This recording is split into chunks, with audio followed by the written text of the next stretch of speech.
Erin Marcus is this founder and CEO of Conquer Your Business. She's creating brand and scaling strategies that build multiple 6 and 7 figure businesses. Welcome, Erin. Thank you. Thank you. I'm excited to be here. Good morning. Yeah, Good morning. excited to have you on the show. Tell us a little about your personal life, some more about your work, why you do what you do.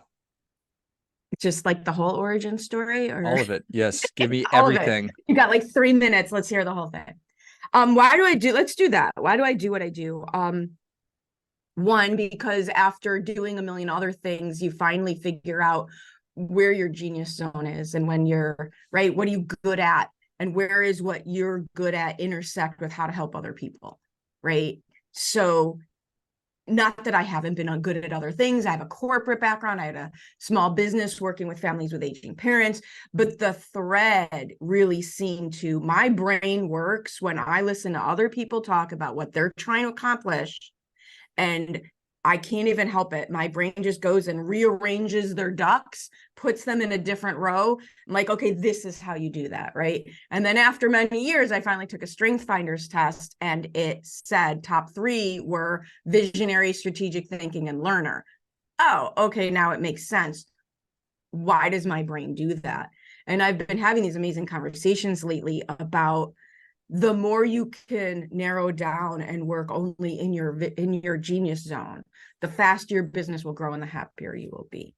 But the other thing that's somewhere in my background one of the things that I learned along the way in my corporate world, I was lucky enough to have a mentor in my corporate life that really brought me into rooms that were way above my pay grade. And my fancy title before I left was Senior Vice President of Business Development for the largest long-term care insurance wholesaler in the world or in the country. Don't worry about what that means. If you're not in the business, it means absolutely nothing to you. But what I learned from those experiences is the difference between people who have and people who don't have is access to information.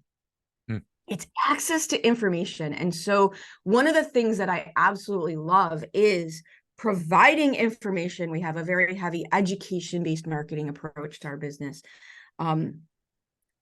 Providing that information and showing like you can be in charge of your own world. Yes, you can grow the business. Here's how. Here's how. Here's why. Here's how this crazy world all works. Because I do believe that change happens from the ground up, not the top down. And I want people to be able to be self-determined. And it's very much in alignment with who I am and what I value. So for the people who also want it, I love being a part of making that possible. I don't know if that was linear enough for you to track, but in my head, that all goes together. Welcome, which gives you some insight there as well, right? Well, I certainly resonate. I know that it took me a little while to figure out, not that it's my zone of genius, but that's all kidding aside. I think maybe there are some people out there that it just clicks for them early and they're doing exactly what they ought to be doing, and God bless them. But for the rest of us, it does take a little bit of trial and error and figuring out Totally agree. when these personality profiles, oh, that actually does make sense. I knew of their existence forever, but I didn't actually get it.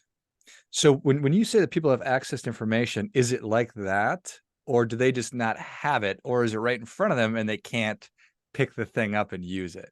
Oh, I think it's a mixture. I think it's an absolute mixture. I mean, if you really want to get into the socioeconomic version of the conversation, look at the way people make money off of real estate, off of financial services, right? Those are all done through commissions. So if you're talking about a lower socioeconomic client, people don't pursue those clients because they can't make enough commission off of what they sell in order to grow personally. That's like a non-judgment thing. I'm not trying to be judgy about it. It just is, right? It just is. But what that means is there's not as much access to the information. So the legal tools, the financial tools that exist, they have lower barriers to entry than we think. They really do. They have lower barriers to entry than we think. But the lower level, I don't say lower level, but the lower socioeconomic group, they're not being pursued. And if this is so externally, no, they don't have access to that information at the same level. And then internally, people don't think it's possible.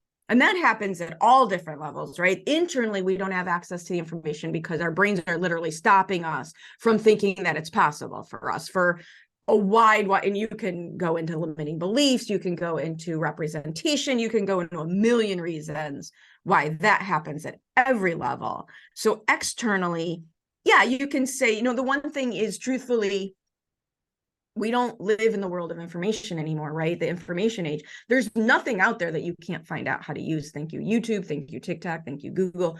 But how do you apply it to yourself is really where the rubber meets the road. You can tactically learn, like, this thing's out there, but how do I use it? And that's not as prevalent, right? The person that can help you break through whatever story you're telling yourself, and at the same time apply the information. So, for example, one of the ways I talk about what I do is I work at the intersection where what you need to do meets who you need to be to do it. And I say that because the best marketing and business plan in the world doesn't matter if you can't do the plan. So where the business and what I do leads with creating the plan, one of the things we have to keep in mind is, how can you do the plan? So it's one of the reasons why I'm so against what I call insta tactics. Just do this one thing. Just do this one thing. I sent one email, I made $1 million.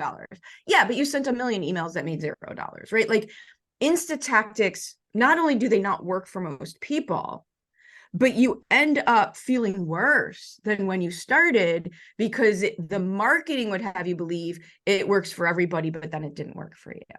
And it didn't work for you, not because the tactic was wrong, by the way, or that they were bad for marketing their product. I'm very, like, non-judgmental about this. They did what they had to do to make their business work. They did marketing, but maybe your business wasn't ready for it. Maybe your personal strengths weren't the right fit for it. Maybe you didn't have the team it took to pull it off. Maybe, right, there's 800 reasons why it didn't work. But the insta tactic approach, it doesn't let you know that. It doesn't let you know that. And so that's why, for me, it's like strategy over tactics every time. And where is the intersection between what you're trying to create and what you can actually do? And if you're not quite at the point where you can do the thing you want to do, that's fine. What's the step back from it that we can do, so we can build the ladder, so we can build the staircase to get you to where you want to be? Lots of good stuff. Certainly, we're all right. The ramblings of Erin and my soap. You've triggered my soapboxes. I don't know. Could you tell? I think it's awesome. I thought to myself, do fish know what water is? It's like, do we know what information is? It's just ubiquitous. And I beat myself up if this thing, which is supposed to work for everybody, well, it's not working for me. And I'm not What's wrong with me? I'm not going to fall victim to that. At least that's what I thought until I did. Cause and that's happened to me pretty recently. Well, the one thing I'll tell you about that, to, like, let yourself off the hook a little bit, I call it, give yourself a break, but don't let yourself off the hook, right? Give yourself a break. Don't beat yourself up for it. But the reasons we fall, one of the reasons, or several reasons why we fall to those victim, I don't use that word wrongly, but number one, we don't reverse engineer what we're trying to create. We start at step one and we go and we do things. And that messes us up, because if you're just taking step in front of step and you're looking down at your feet the whole time, God only knows where you're going to end up. Mm-hmm. So you have to reverse engineer what you're trying to create, because not every tactic is right for every outcome. But if we don't know really specifically what that outcome is, and by the way, the finances of the outcome, that I want to make $1 million, I want to make 6 figures, is the tip of the iceberg, because there's so many ways to make $1 million. But if you don't know what that $1 million business looks like for you, you're going to pick the wrong tactic. So we don't have the clarity around the outcome, right? We don't do the work before we go out and go to work. We don't have the clarity around what truthfully we're trying to create. So then we just, if we start at square one, we just do any tactic that looks like it worked and it appeals to us. What we're truthfully trying to create. What does that mean? Well, as opposed to, I want $1 million business. Let's just keep it there, right? I want $1 million business. Great. Well, you can get there, for example, by selling a high volume of low-level priced offers, or you can get there from an elite status of selling just a couple really high-priced offers. You can get there doing it all yourself, being really high-priced, or you can get there with a team of 30 people. Like, there's so many ways to get there. But we don't think about that. We just say, well, I want $1 million business. Truthfully, as odd as it sounds, the marketing tactics you choose are going to be different based on what a full picture is of what you're trying to create. And then the other pitfall, because I just had this happen with a client yesterday, where I said, well, do you have someone who can help you deliver on this offer? And he's like, oh, I don't want a team of 30 people, da, da, da, da, da. And he's not wrong, but his brain went to 30 people and he's one person. There's 29 options between one person and 30 people. But because he's human, his brain went to all or nothing. And our brains do tend to do that. We think we exaggerate and we go to all or nothing. So I don't want to run a big team of people. Purely fair decision turns into, I don't want any people. Probably not going to help you grow your business. That makes a lot of sense. And do you think that we've thought through that right there? It's like, okay, you say you don't want to run a big group of people. Why is that? And then the answer is not, okay, if you actually think that all the way through, and that's the correct answer, that one or two people is not, can we think that through too? Right.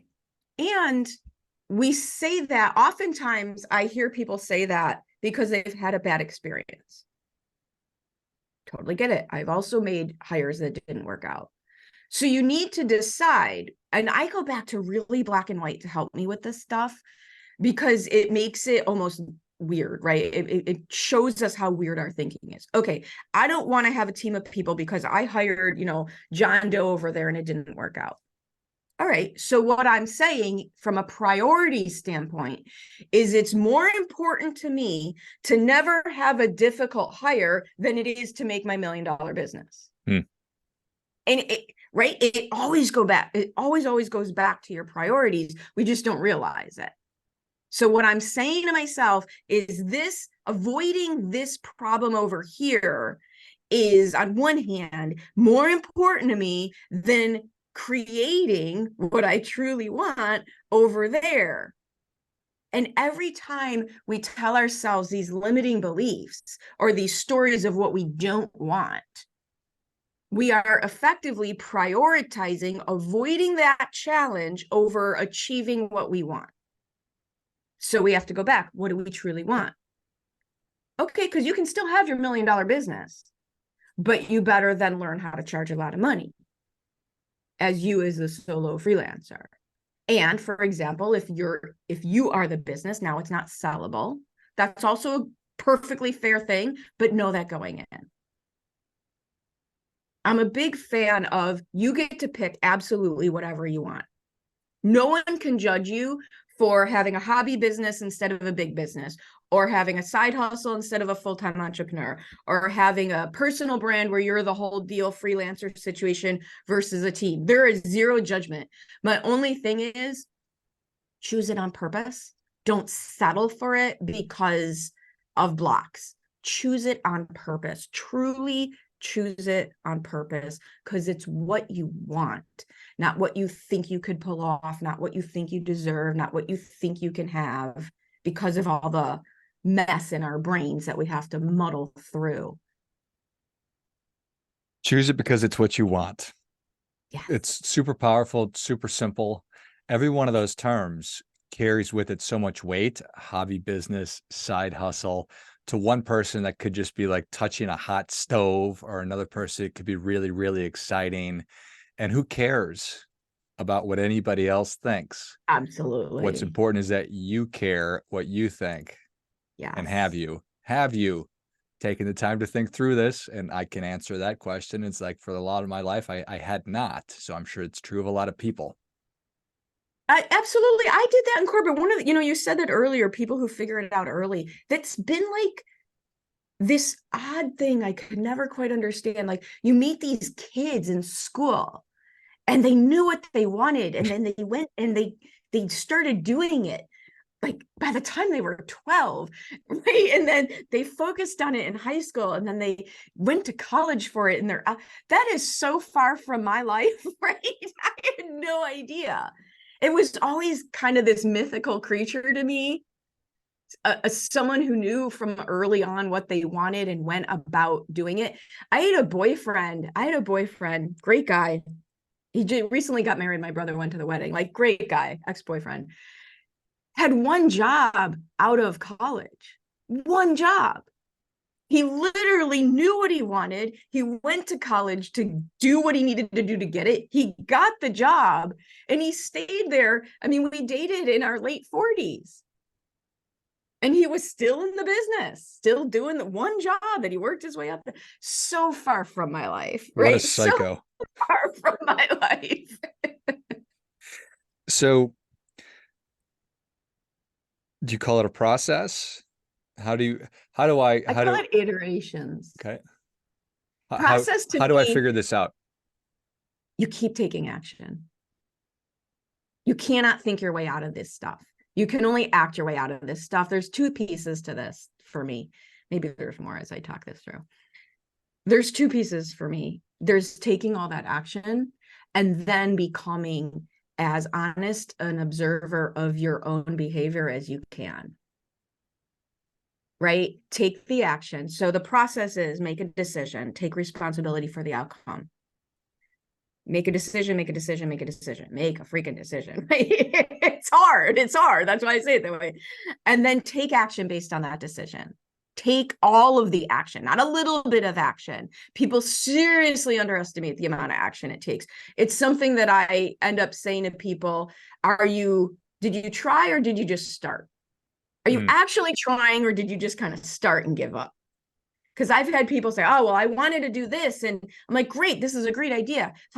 Yeah, it didn't work out. Really? How many times did you? Well, I talked to 3 people and nobody. That's not trying. That's started. Let's just put that out there, right? So you make a decision, you figure out what you want, you take absolute responsibility for creating it, and you take massive, massive more action than you ever wanted to think possible, right? Brutally more action. And then you get the results. You get the results. You don't get the results you want, by the way. You just get some results.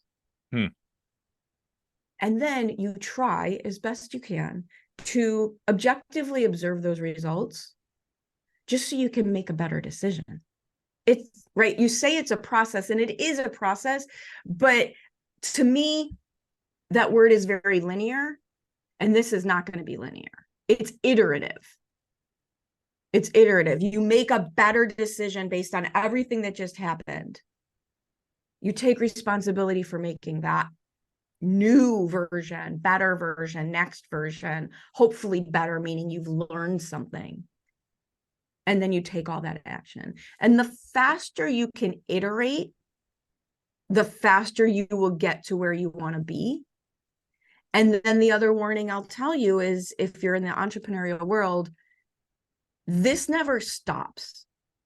This never stops because the market changes, you change, your clients change. This never stops. As soon as you start telling yourself, I need to fix my offer, I need to fix my business, I need to fix my calendar, I need to fix my time management, I need to fix my mindset, you are dooming yourself because, one, you're making yourself wrong as if you're broken and it needs to be fixed, and that nothing good ever comes from that place.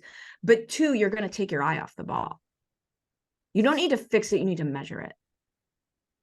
It can't be fixed. All of this stuff continually changes, but you do have to measure it so that you can adjust your business, your mindset, your calendar. You can adjust it sooner rather than later, to use economy terms. Can you function off of leading indicators instead of lagging indicators?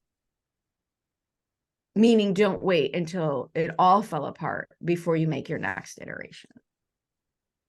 Powerful. Well, Erin, thank you so much for coming on. Where can people learn more about you? How can they engage with you? Awesome. We make it really easy. It's all at conqueryourbusiness.com, right? If you just go to conqueryourbusiness.com, there's free resources. There's my podcast. You can get a hold of me. We are not hiding, I promise. I say we because there's a whole team involved. Not me and the mouse in my pocket, but we can all be reached at conqueryourbusiness.com. Excellent.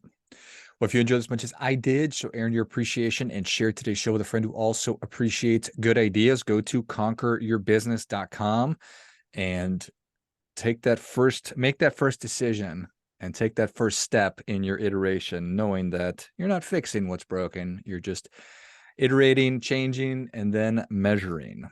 Hopefully Yeah. I summed that up decently. So check out the Perfect. podcast, check out the great resources, get in touch. And yeah, thanks again, Erin. Thank you. Until next time, remember, do your part by doing your best.